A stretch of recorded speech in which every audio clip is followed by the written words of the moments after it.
Assalamualaikum dan selamat sejahtera kepada semua murid-murid cikgu. Semua sihat hari ini? Alhamdulillah. Good. Semua sihat. Kamu dah bersedia nak belajar dengan cikgu hari ini?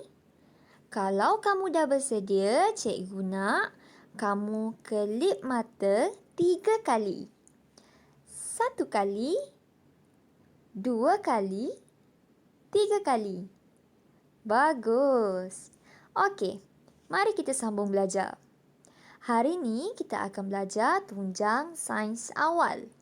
Standard pembelajaran kita menyatakan keperluan tumbuhan untuk hidup melalui pemerhatian. Objektif pembelajaran kita pada hari ini, di akhir pembelajaran, murid akan dapat menyatakan 3 asas keperluan tumbuhan untuk hidup, iaitu air, udara dan cahaya matahari.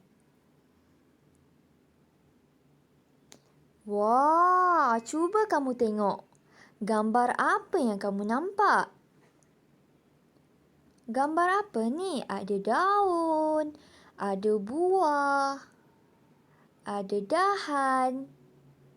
Ya, ini ialah tumbuh-tumbuhan. Tumbuh-tumbuhan, benda hidup atau benda yang tak hidup? Ya, tumbuh-tumbuhan ialah benda yang hidup. Apa lagi contoh-contoh benda hidup? Ya, selain tumbuh-tumbuhan, manusia dan juga haiwan adalah benda yang hidup. Benda hidup memerlukan keperluan asas untuk meneruskan kehidupan.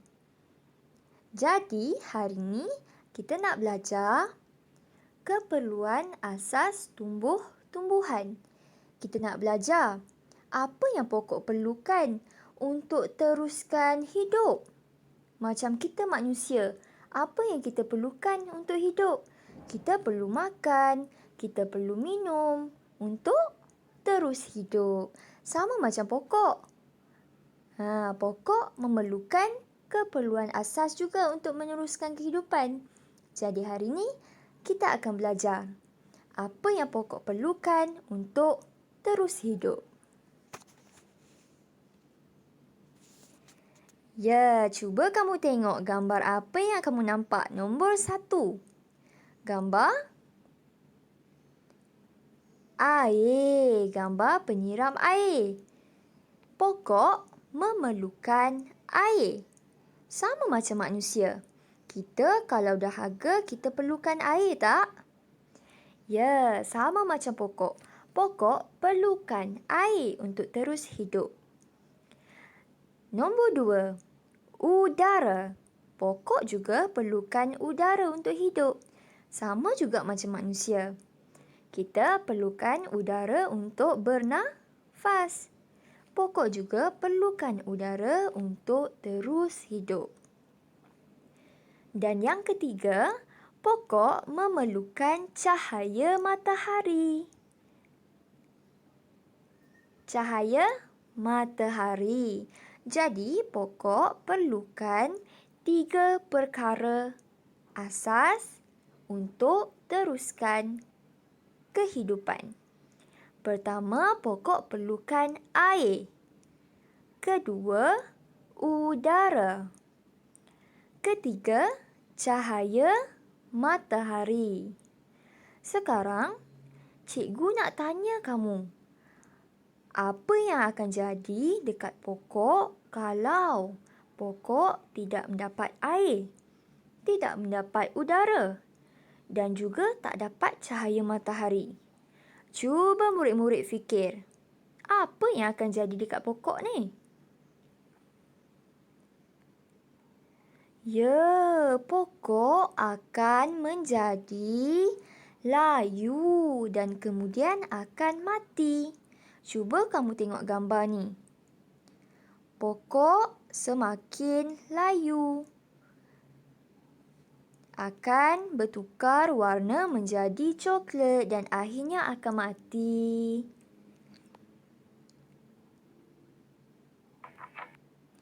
Cuba kamu tengok video yang akan cikgu tunjukkan.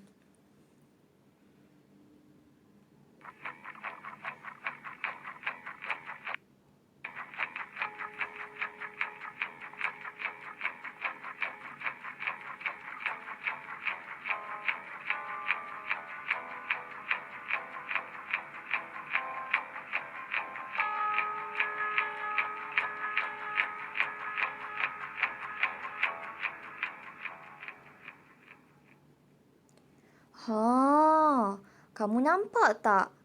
Apa yang jadi dekat pokok tu? Pokok tu semakin layu dan akhirnya mati. Mengapa pokok tersebut semakin layu?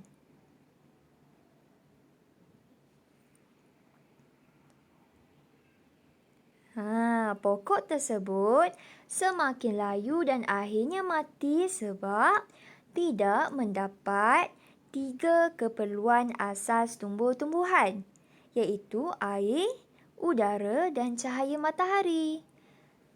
Sebab pokok tersebut tak dapat air, tak dapat udara, tak dapat cahaya matahari. Sebab tu dia semakin layu dan akhirnya mati. Jadi, cikgu nak tanya semula dekat murid-murid cikgu yang bijak pandai ni. Apa 3 keperluan asas tumbuh-tumbuhan?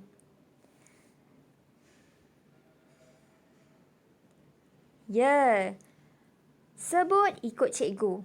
Pertama, air. Kedua, udara.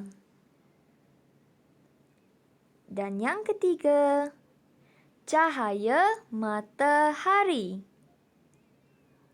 Jadi, pokok perlukan air, udara dan cahaya matahari untuk terus hidup dengan sihat, daun yang hijau-hijau, mengeluarkan buah yang manis-manis. Jadi, itulah 3 keperluan asas tumbuh-tumbuhan. Jadi, hari ini kita belajar 3 keperluan asas tumbuh-tumbuhan. Cikgu harap kamu dapat ingat apa yang kita belajar ni. Bye! Jumpa lagi!